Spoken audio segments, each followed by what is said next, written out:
तो आज हम बात करेंगे कि दो सेट्स के का डिफरेंस जो होता है यानी a माइनस बी और b माइनस ए वो किस तरह से मालूम किया जाता है। और इसके अंदर अगेन दो बातें हम स्टडी करेंगे, एक डिफरेंस कैसे मालूम किया जाता है और दूसरा ये कि क्या जो डिफरेंस ऑफ टू सेट्स है यानी a माइनस बी वो b माइनस ए के बराबर होता है, या हम यूं बात करेंगे कि अगर डिफरेंस लेते वक्त सेट की तरतीब बदली जाए तो क्या उनका रिजल्ट बराबर आएगा या वो क्यूमुलेटिव लॉ को होल्ड करेंगे। इस बात को जानने के लिए, इस बात को समझने के लिए हम अपनी जो गिवन स्टेटमेंट है जो लेफ्ट हैंड साइड उसको लेफ्ट हैंड साइड और राइट हैंड साइड में कन्वर्ट करते हैं। ये हमारे पास लेफ्ट हैंड साइड है और ये हमारे पास राइट हैंड साइड है। अब अगर आप देखें तो सबसे पहले हम लेफ्ट हैंड साइड की बात करते हैं। लेफ्ट हैंड साइड, अब इसके अंदर a माइनस बी है जो कि अगर स्टेटमेंट भी यहाँ पे लिख दी जाए तो a माइनस बी। अब यहाँ पे जो है हम नेगेटिव साइन प्रॉपर तरीके से लिखते हैं जी, a माइनस बी, चलिए ये ठीक हो गया, ठीक है। अब हम देखते हैं a माइनस बी। अब इसके अंदर जो फर्स्ट सेट है हमारे पास उसके एलिमेंट्स यहाँ पे लिख देते हैं हम। फर्स्ट सेट के एलिमेंट्स आ जाएंगे जी 1 2 3 4 5 एंड 8। इसी तरह से डिफरेंस का साइन नेगेटिव साइन और उसके बाद जो हमारे पास सेकंड सेट है जिसके एलिमेंट्स हमारे पास b है जी 3 4 6 3 4 एंड 6। अब आप जानते हैं कि डिफरेंस का कॉन्सेप्ट क्या है। डिफरेंस का कॉन्सेप्ट जब a माइनस बी करते हैं, याद रहे यहाँ पे दिस सेट इज a और this set is b। Again मैं यहाँ पे लिख रहा हूँ ताकि आप उनको अंडरस्टैंड कर सकें। अब जब डिफरेंस की बात करेंगे तो हम कहते हैं जी a का b से कितना फर्क है, यानी a b से कितना डिफर करता है। अगर आप सादा लफ्जों में समझे तो हम बोलेंगे कि a के वो कौन कौन से एलिमेंट है जो कि b के अंदर नहीं है, ठीक है। अब अगेन सुने आपके a के अंदर यानी यहाँ पे हमारा जो तवज्जो का मरकज है वो सेट कौन सा है a। हम a को अपना मरकज समझेंगे, इसके ऊपर हम काम करेंगे और देखेंगे कि a के वो कौन कौन से एलिमेंट्स हैं जो कि b के अंदर नहीं है। इन अदर वर्ड्स अगर मैं यहाँ पे ये बात करूं कि b के वो एलिमेंट्स जो यहाँ पे a के अंदर मौजूद हैं उनको मैं पहले अंडरलाइन कर देता हूं। अगर आप देखें तो 3 इसके अंदर मौजूद है, 3 इसके अंदर भी है, ठीक है। उसके बाद 4 इसके अंदर मौजूद है, 4 इसके अंदर भी है।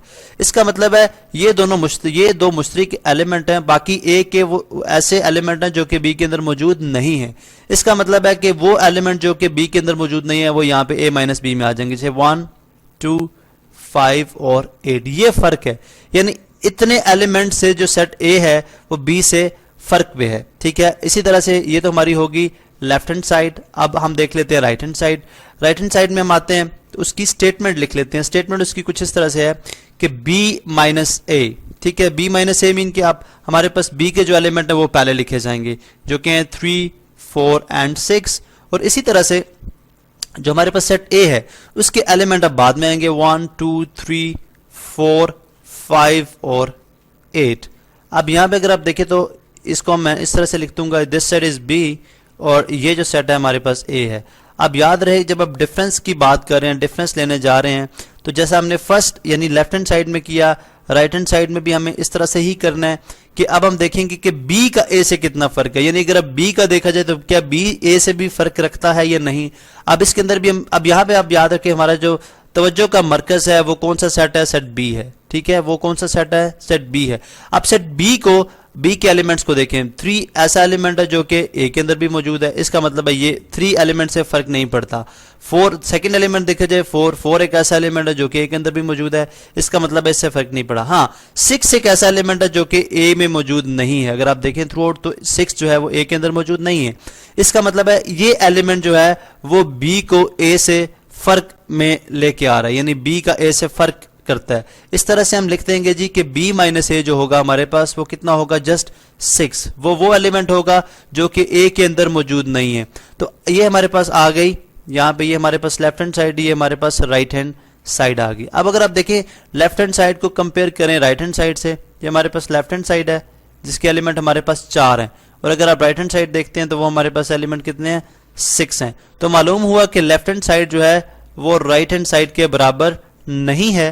तो यहां से हमें ये बात समझ आई कि जो डिफरेंस ऑफ टू सेट्स है वो क्यूमुलेटिव लॉ को होल्ड नहीं करता। तो आप यहां पे इसको बाकायदा तौर पे मैं लिख भी देता हूं कि जो डिफरेंस ऑफ टू सेट्स है, ठीक है, डिफरेंस ऑफ टू सेट्स, ये statement objective point of view से भी बहुत इंपॉर्टेंट है, इसलिए आप इसको गौर से समझेंगे। Difference of two sets does not hold cumulative law, does not hold cumulative law मतलब ये हुआ कि अगर आप दो सेट्स की जो तरतीब को बदल के अगर आप उनका डिफरेंस लेंगे तो दोनों सूरतों में जवाब जो है वो मुख्तलिफ आएगा।